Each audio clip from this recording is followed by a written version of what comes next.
Joliet had so much potential, and it was definitely supposed to be the second Chicago. You mess around the east side of Joliet, like, they gonna get on your ass, you know what I mean? Like, the number one killer of police is suicide right now.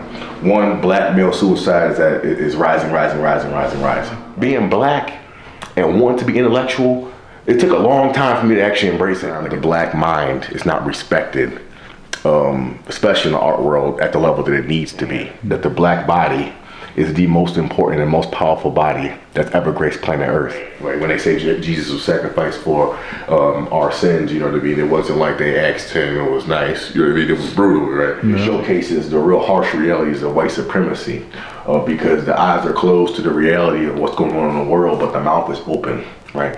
And the more you have to yell your point, the less your point is valid.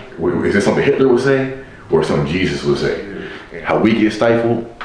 Racism is the worst in America, but right after racism is classism. The truth that will never change, that you will always have to face. I need to change. So this looks kind of creepy to look at, right? But under all of our flesh, we the same. Yeah. I'm motivated by my life and my death. Yeah. I'm shooting with the eye of the motherfucking trenches. Look! This is the eye of the trenches! So it's Qyjon The Icon, and I have the privilege of being with the eye of the trenches, young Will. This is my privilege, you know what I mean, to be featured on such a wonderful platform, you know what I mean? Much love. Where we at, family? We are on the east side of Joliet, inside of my art studio on the east side of Joliet. And we are here to see a different aspect of the trenches, right? We always mainly speak about being in the depths of it, but when you think about the trenches, if you take the metaphor to its level, its necessary level, the entire war is not fought in the trenches. There's a general over there making the strategic plans, and some of us got to make it out the trenches, and then advise others of how to get out of that situation. And that's why I want to be on this exact platform, because I've experienced most of which people would consider being in the trenches. The homeless shelters, the homelessness, the friends getting incarcerated for selling drugs, the this and that, the violence for seemingly no reason, the systematic racism. I've experienced all of it, and I ain't gonna say I came out unscathed, but there's a different way to come out of it rather than, what we're typically given. You know what I mean? Product of your environment, pretty much. Bingo. So we can start here. So walk us around. Well, show us around. Explain this artwork and everything, brother. This art piece particularly, it's called Perpetual Victims of the System. Mm-hmm. And why I got these two bodies, one holding the other, and you can see everything, is because if you see each side, you kind of see how both minds are confined. Mm-hmm. Right? If you see each side, you can see what each side goes through. Absolutely. It was important for me to depict both because the stereotypical cop is a victim of an inadequate mindset. Mm-hmm. Just like if you are a young black man and you don't break out of the stereotype given to you, you are also going to be a victim of the system. Right? Sure. We don't speak enough about, there's two things happening right now. And this is kind of like the quick synopsis of the art piece, but there's two things happening right now. One, black male suicide is rising. Right? Not to start the video off being negative, but then we're dealing with reality. That's the purpose of the artwork. Absolutely. Right? And then people who work in law enforcement, especially cops, the number one killer of police is suicide. It's not terrorism. It's not crazy bank robbers and whatever they might have you think on the news. They are on psychotropic medication and they are killing themselves at an alarming rate. So it really begs the question, you know what I mean? Or really brings the art piece together, because like they're perpetual victims of the system, both sides.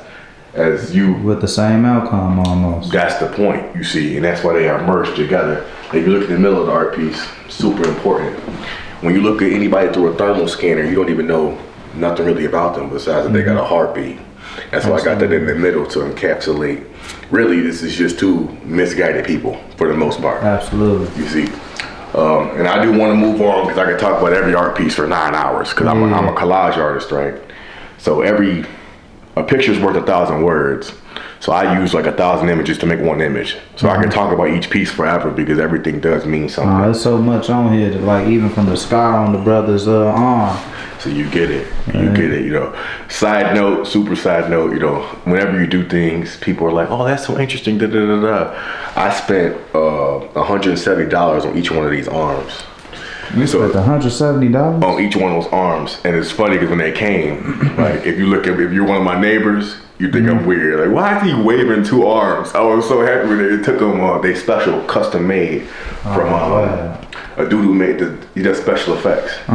And the special effects, like zombie movies and stuff like that, he makes the body parts. Okay. So I had to text him and call him and see can they hold each other. He made them custom made where they can hold each other. So may I ask you this? What's the value of one of this art piece right here? So that's where it gets into the systematic. I ain't gonna say oppression to be dramatic, but that's when you get to the system of artwork. And that's also why I wanted to be on this platform, right? Another platform won't do me justice. They only gonna call me in February, right? So art, when it comes to pricing and things like that, you seen that banana that was taped to the thing for like $5 million? Yeah, that's subjective, right? There's all these gatekeepers. So the real answer of what this is whatever value I bring to it. And whatever value the world sees with it, you see. But so there is no particular price. Now, what I will accept for this art piece, I need 3 bands. You say you need 3 bands? I need 3 bands. I won't accept nothing less. And it comes with a police light that lights up. Oh, wow. I got a functional police light. And then to move on, one thing I'll say about this too, the reason I got the police light is because most people who speak about things in America, and especially now with social media, you've never experienced it. So you're talking about police brutality, but you've never been arrested. You're speaking going, we need more police and more of that. You've never been tackled by a cop, or you've never had to tackle nobody, right? Because both sides are traumatic, right? So that's why I got the lights that light up, because now I'm bringing you to the moment. Now how do you feel? You see? Yeah, but this is a very important art piece, but yeah, I won't accept nothing less than 3 bands for this. That's on a personal note, because you gotta know your value as an artist, right? How do you learn your value as an artist? Well, you learn your value as an artist from, like everything else, studying, understanding the unique qualities that you bring. For instance, like this piece, I made this piece, and this is why I want someone to watch this, you young kids out there. Is this LeBron in the middle? That's LeBron. I thought I was tripping at Go, see, and this is the thing. A lot of times when it comes to racial dynamics, they want to absolve you of your race the more successful you get. And I talk about celebrities, or I use LeBron to showcase what I'm talking about because we all know LeBron. Yeah. Right. If I use some random black scholar or someone, you're not gonna get it. You know what I mean? It's not gonna hit the same. My point. But see, we speak about LeBron and we kind of like forget his race. It's like, you know what I mean? But I made this 4 years ago during the pandemic because it kind of hit me when I saw this picture of LeBron. I was like, you know, he does deserve his flowers now. You know? And all these comparisons between him and whoever, it's like, seesaw that, especially now we saw what he did for his son. Right? And he's the first billionaire to ever play. Right? Black man at that. That's my thing. You right on the money. So I showcase him like this because one of my missions as an artist is to ensure that the black image is seen, not just being brutalized and not just in a negative view, but in all aspects of it. You know what I mean? So this is King James. I'm 33. I barely know life without LeBron being the man. No, facts. You see what I'm saying? That's a long time with no controversies, no weirdness, no nothing crazy happening. You know what I'm saying? So I put him here with the whole thing, and this thing lights up too. Oh, you got it saying King right there. Okay. See, what's some things that you want to point out about this piece, brother? The main thing that I would like to point out is the Africanity. One thing that I don't enjoy, and I'm gonna try to stop saying one thing, but I don't enjoy how many black people feel separated from Africa, and they don't understand that the black body is the most important and most powerful body that's ever graced planet Earth. To this day, the camera you shoot me on, right? The chemical components that made that camera work come from Africa, right? So LeBron James is an African. You see, we just talking about, oh, he's LeBron. No, this is an African man. Original man. Bingo, that has held the NBA together. right? And before him, there was Jordan and Kobe is in there. You know, they all kind of overlap. But these are black bodies that are entertaining the world, making billions. You see. So what I want to point out about the piece is how I have him around a lot of African mask and. I love how you got the panther down there as well, because, well, the panther, the leopard, however you want to say it, right? Yeah. But everything starts off with black. Every animal starts off black. Oh, that's dope. Yeah. I'm gonna add that to the explanation. But Yeah, I thought of that myself. yeah. And then another thing is, I love how you got the brother with the archery. They say, I was just listening to somebody talk about how Prophet Muhammad said we should all learn how to do archery, because that's one of the most spiritual things that you could do. Yeah. So I just wanted to point that out as well. I agree, and there's a level of skill and intimacy and appreciation that will come from that type of hunting. So I agree with it, and the mental focus and the body motion that will be needed. It's kind of like art in a way. Yeah. Oh, 100%. Yeah. 100%. So this is one of my favorite pieces. I ain't beat the back of it. Okay. So this is like, so I got a beef. I got a love-hate relationship with the brand Supreme.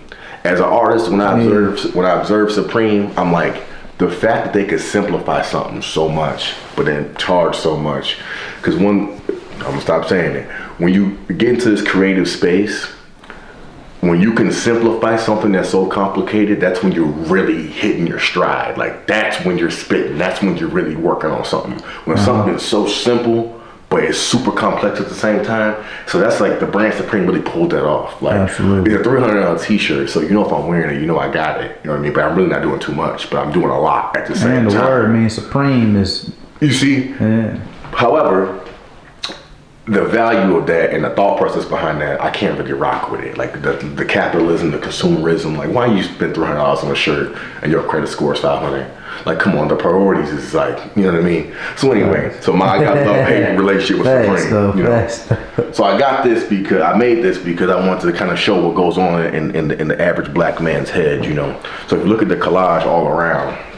You say what really goes on in the average black man's head. In the average black man's head. You got Martin Luther King right here. I see you got the pipe right there. You see? What else? What else stands out to me?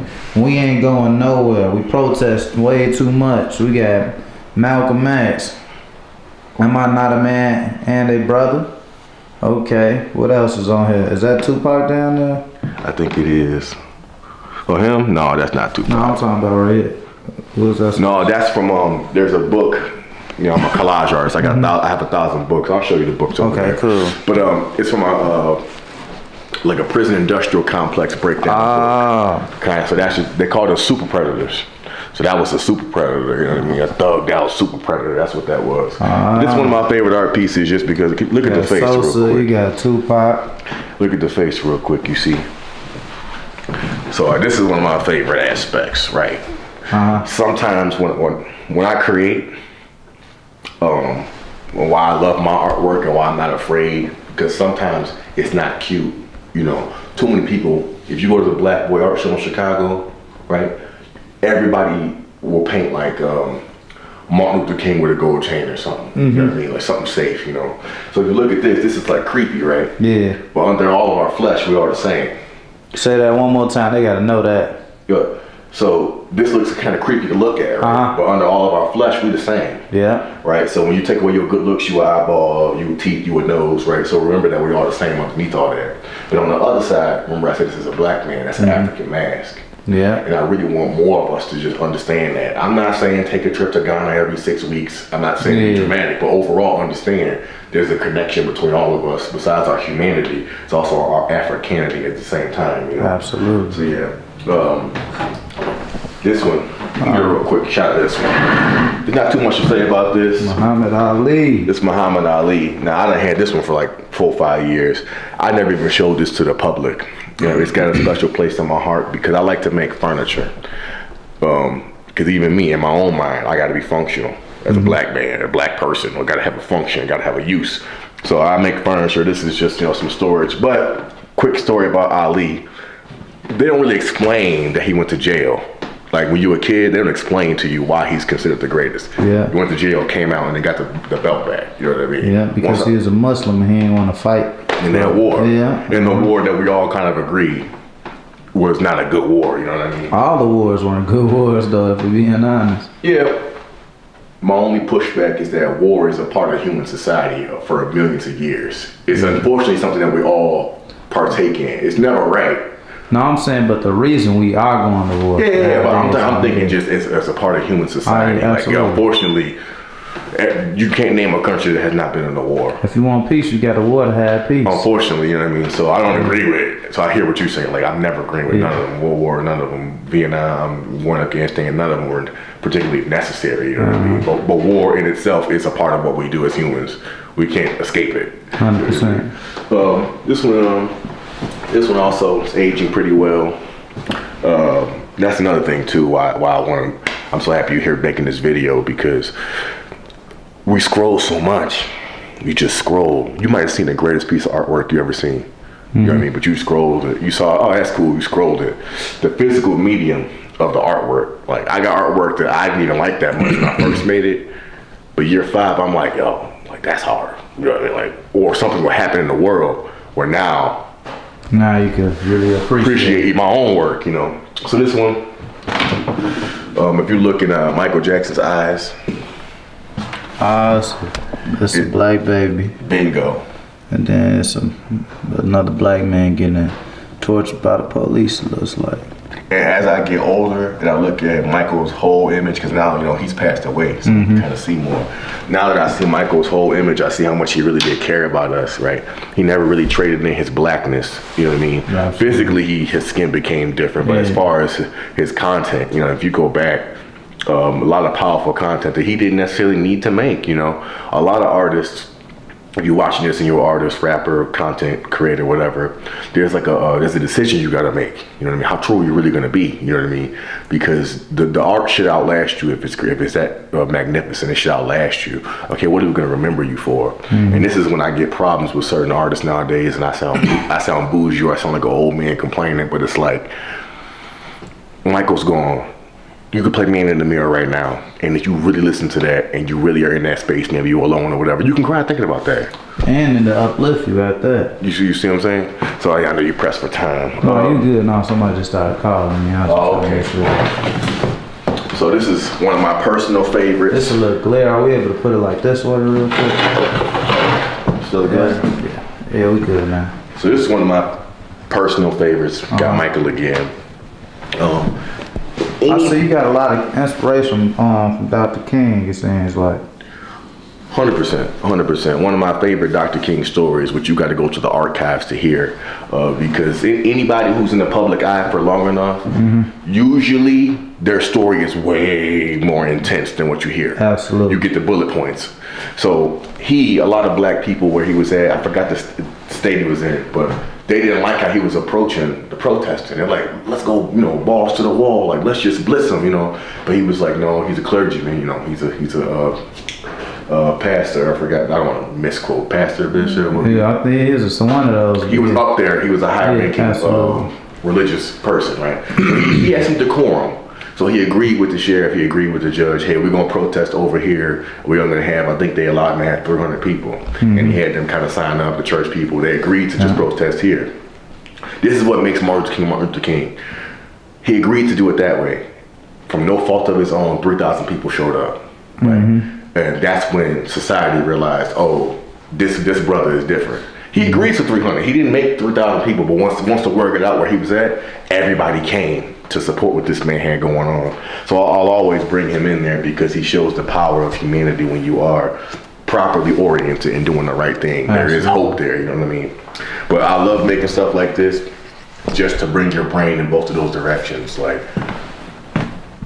African mask, Martin Luther King. You know what I mean? Michael Jackson, another African mask. And this is the peak right here. You see this brother right here?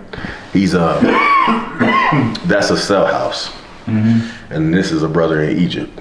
Wow. And I just love that, like, you know, because when you're doing collage, you get really deep into it, you get into a groove, you start to see similarities, you see? And that's definitely a similarity, you know. We can go through these two and then we can go, this is probably one of my highest level of thought as far as art piece goes. I thought about this for like 2 years. It's very important to me. It's one of my few of my art pieces I won't sell. Everything you saw today is for sale. This one, This the only one that's not. no, it is, but it will be harder. Or it's like I'm gonna wait a couple of years because I really love looking at it. I love sitting on it. And I love thinking about it. So the concept of this art piece is that you always have a decision, right? Mm-hmm. Life is a spectrum. When you're having a conflict with people or doing anything, on one end is Hitler and on the other end is Jesus, So when you speak and you have that internal dialogue, you gotta take a step back and ask yourself, who's speaking? Is this Hitler? Is this something Hitler would say or something Jesus would say? And I just love seeing it in the physical realm, as you could say. So, yeah, come on. Did you already film some of this? Wow. You see, blue, more calming. Red, you're angry. I love the whole thing, and they're connected. Because a lot of people, what they forget, right? Religious types, they forget. You're still connected to hatred. It's both. There's balance. You still have to understand hatred, because if you don't understand hatred, then you'll be bamboozled or you'll be so taken back by how deep it'll go, right? Because that's what happened when people study the Holocaust. Mm-hmm. How could people allow it? The people in Germany who allow Hitler to do such a thing, they lacked an understanding of the depth of where evil will go, right? And even to this day, a lot of people forget how deep and how far evil will go. They don't want to believe it because you're a nice person. So your disposition is blinding you to what's really going on or the real capabilities. Speaking of Jesus, I got this over here, this gold art piece. Once again, I like to make functional things. I like to make chairs, I like to make tables. I like to make art that you can use. I don't necessarily like art that's just on the wall, stagnant, because I'm not on the wall and I'm not stagnant, But I like this, another high level art piece because of the Jesuses right here. You see, these are real thorns, or you can really get hurt over here. But that's the point, right? When they say Jesus was sacrificed for our sins, you know what I mean. It wasn't like they asked him. It was nice. You know what I mean. It was brutal, right? No. So you gotta watch how you are. But you come over here, real quick. I got the from Do the Right Thing. Love, hate, Love and hate, and the heart is in the middle. Wow. Bingo, just like the art piece I just talked about. But it's important to me when I make art to do stuff like this, to have you question those things, because love and hate to rise from the heart, though. See, you get it. You know what I mean? It's for sale. So I see you like the cherry. You know what I mean? If you don't joke with, you know what I mean?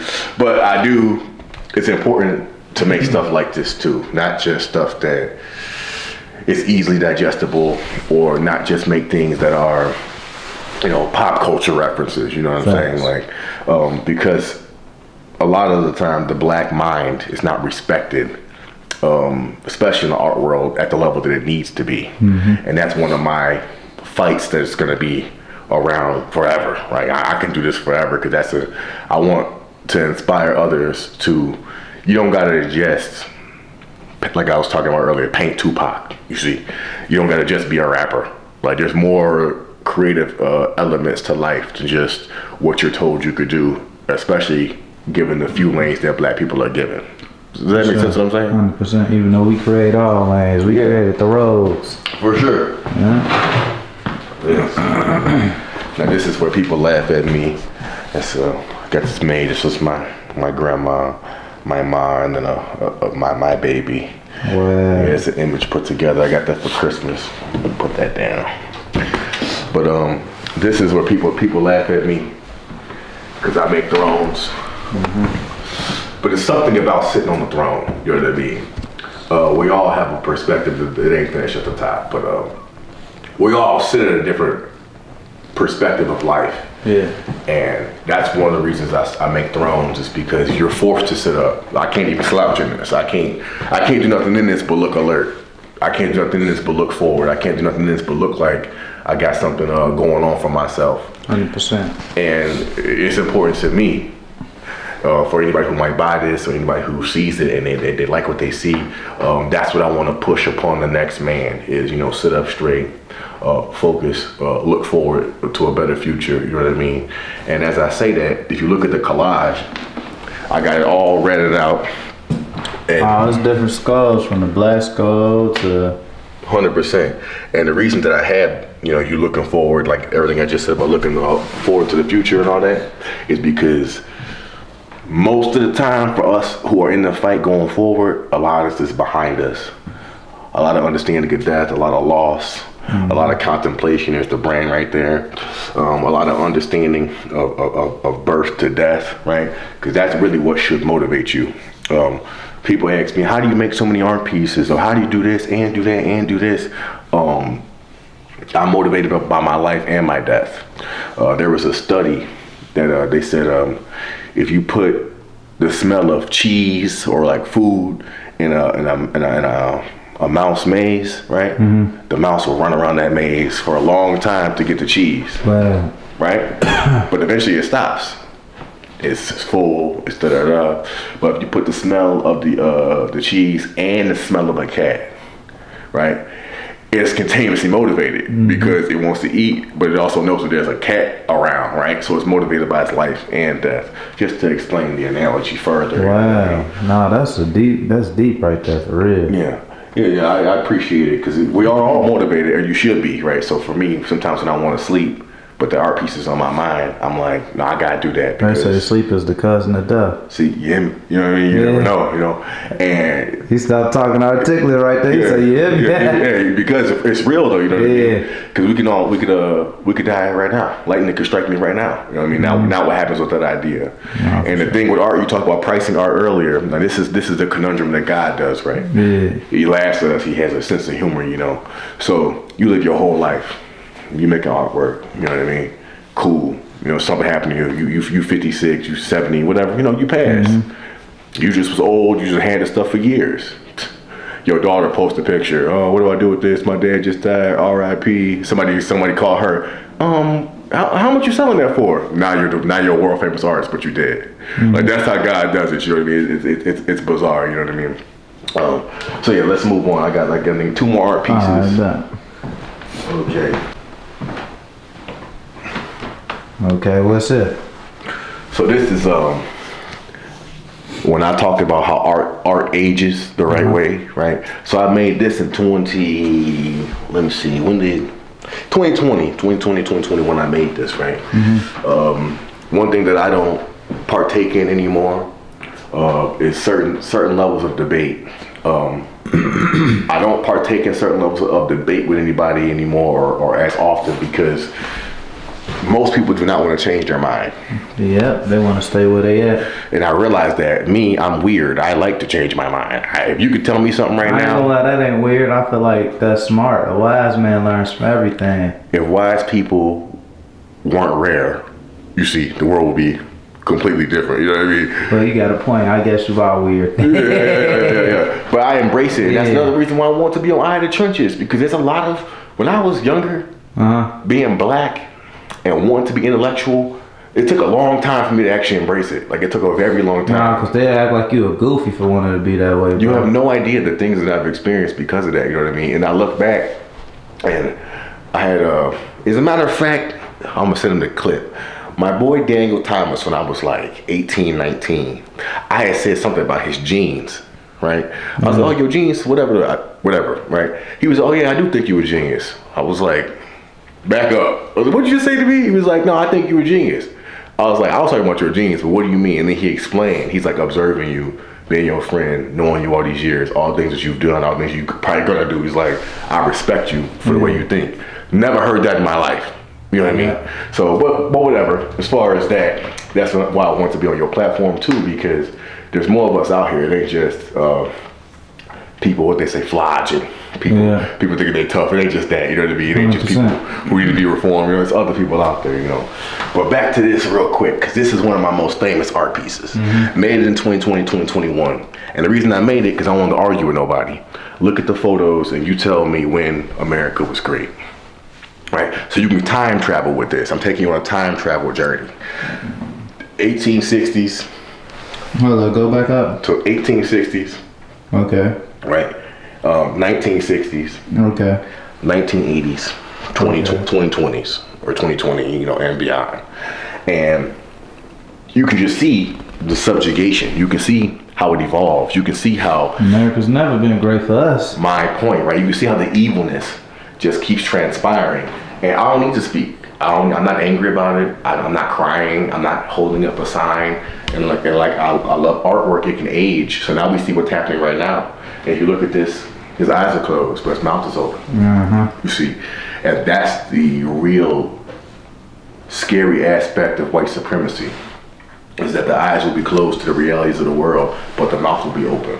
Wow. Screaming. You see. Hold up. You gotta say that again, brother. So the middle piece of this, right? It showcases the real harsh realities of white supremacy, because the eyes are closed to the reality of what's going on in the world, but the mouth is open, right? And the more you have to yell your point, the less your point is valid, right? If your point can't just be simply said or written down, then it's invalid. Yes, sir. And this is put in the middle. And you said take us to a time where America was ever great. So you went from 1860s, 1960s, Okay. 1980s, Okay. and the 2000s and beyond. And there's subjugation at every level. In every time frame, you can see a clear-cut slavery, clear-cut civil rights, clear-cut war on drugs, clear-cut DEI has to go, right? Which you know what that language really means. That's a different video. But this is important to me. This is one of my most famous art pieces because sometimes you hit the nail on the head. Sometimes you make something that's undeniable, right? Which brings me to, I know you got a time check. No, you good. Keep going, bro. No, don't worry about that right now. Brings me to this. Now this, I ain't gonna lie. I ain't gonna, what they say, I'm not gonna hold you. This shit really pissed me off, right? I'm 33 years old. So I'm getting to that age where I'm remembering things that people on the internet or whatever, they're not remembering, right? So Eminem, right? Yeah. I was at work and this dude was like, man, Eminem's corny. And my mama, bring it back to my mom. My mom was born in the 60s, 70s, 80s, you know, so whatever. She had me at 30. Eminem came out 2000s or whatever. My mom was like 36, 37, whatever, 39. And he has this song where he's killing or he's doing something crazy, right? My mom let me listen to it and she said, this level of freedom of speech did not exist when I was a kid. This level of showcasing that raw emotion did not exist. I remember when they was picketing in the streets. Yeah. Because my mom, you know, she had a choice to make. She could either hide Eminem from me. Come on, bro, that's not gonna work. You're gonna find them on your own. Or or she was like, listen to this and see the self-expression in it, right? So when he called him corny, it made me mad because like, how soon do we forget? Like this man did not become one of the most famous people on the planet because he did not have talent. And another thing about the eye of the trenches, right? A lot of these people you see on TV, a lot of these people you see on the internet, influencers, right? They not really from the gutter. You can Google Eminem down to the bone. He's actually from 8 Mile.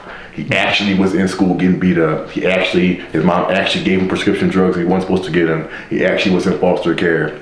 So when you see the weirdness of him, or you see the uncomfortableness of some of the stuff he was saying in his music, he's really from that though.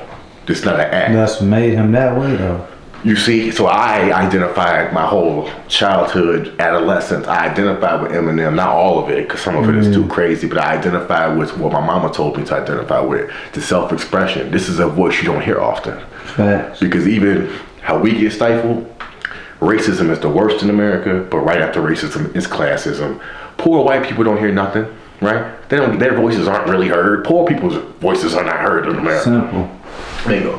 So I just want to break down a couple elements of the piece before I move on. Okay, cool. If you see this, this collage is all over. I got the blood splatter paint. I got this authentic. This once again, it's big for me to bring you to the moment. I gotta bring you to the moment as an artist. That's why I got the head over there. I got the Jesus things on the chair. I got all that stuff. So the chainsaw is to let you feel it. To let you feel it. And I won't go through everything here because it's kind of self-explanatory, but I'll go to this one right here. Can you read that? I need to change. This, why I love art. I love art for stuff like this because it's 4 a.m. I'm sitting there cutting up all these pieces of paper, right? And I got the young Eminem, middle-aged Eminem, and then like old Eminem. And I think about his life in the public eye. He was a drug addict, crazy Dr. Dre, crazy white boy, psychotic rapper. Then he got sober, right? He got sober. He realized his antics wasn't gonna work. He almost died. He had to get what's that with the resuscitated.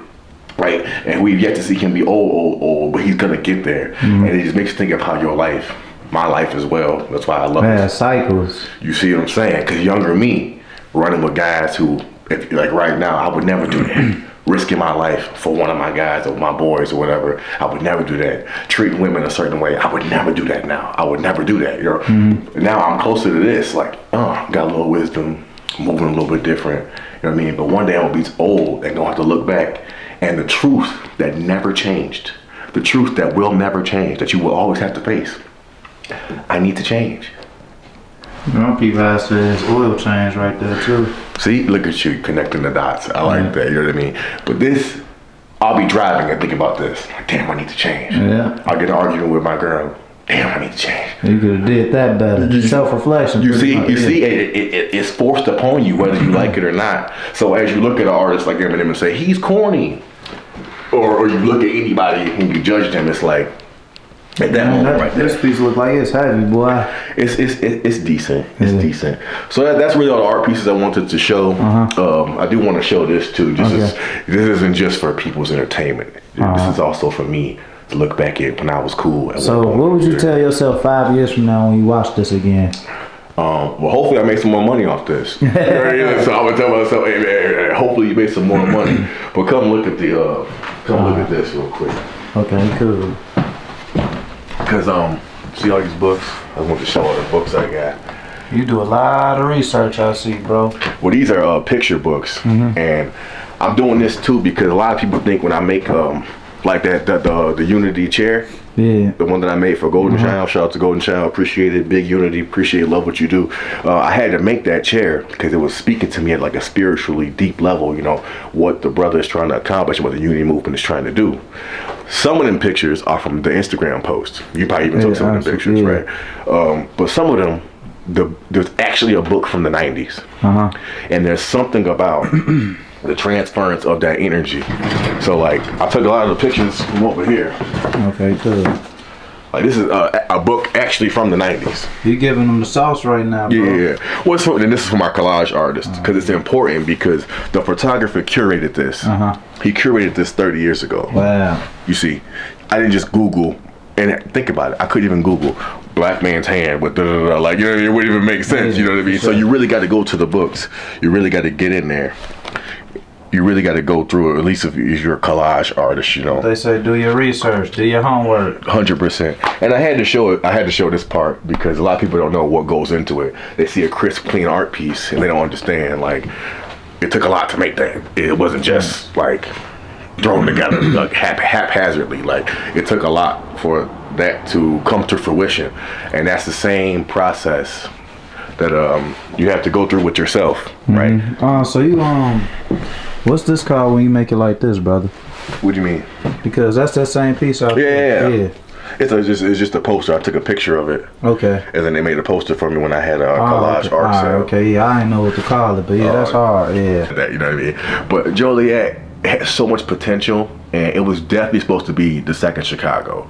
Like, Chicago is a city of the future. So Chicago is amazing. If you really sit in Chicago and you see the trains and you see the this and you see the that, you put it all together, because you got to travel first. You can't love Chicago until you leave Chicago. Yeah. You can't love Chicago until you leave Chicago. No, you can't understand what's really going on. I had to realize that too. Once I went to Atlanta, made me love Chicago so much more. My point. So Joliet was supposed to be Chicago Part 2. The way the trains work, the way the schools work, the way the da-da-da works. Like, you could just see how this was really supposed to be a second amazing city. It kind of fell short, but I do like Joliet, you know what I mean? Because, you know, the way I live my life, you know, I kind of like knowing, like, you know, you can't just be out doing whatever you want to do in the street. Like, you mess around the east side of Joliet, like, they gonna get on your ass, you know what I mean? Like, I like living in that environment a little bit, you know what I mean? Just a little bit, not too much, of course. You want to be safe for your children and stuff like that, but it's nice to have that, because you got to be street smart, right? You're always gonna have that feeling in you, like, oh yeah, it's time to go. Like, you know what I mean? Like, you gotta have that awareness. And so Joliet, it's a city with potential, I'll say that. And the way that they're doing the construction and stuff like that, things are looking up. So I hope this Joliet gets bigger and better. I don't want nothing negative for the city. 100%. Yeah. So who you shooting with, brother? I'm shooting with the eye. Am I not the cuss? Yeah, you good. I'm shooting with the eye, the motherfucking trenches. You know what I mean? This young brother is doing it. You know what I mean? Amazing content. This is where I want to go. The platform right now. Me, this is Qyjon The Icon. That's who I am. That's my artist name. You know what I mean? I'm with Eye of Trenches. It's been a wonderful thing. Check me out on IG. Well, check me out on this channel. I'm coming back. So y'all get these views up so he come back to Eastside Joliet. We chop it up again. You know what I mean? So Yes, I see you guys. Yes, sir. I appreciate you, family. Nah, I appreciate you, dude. I appreciate it.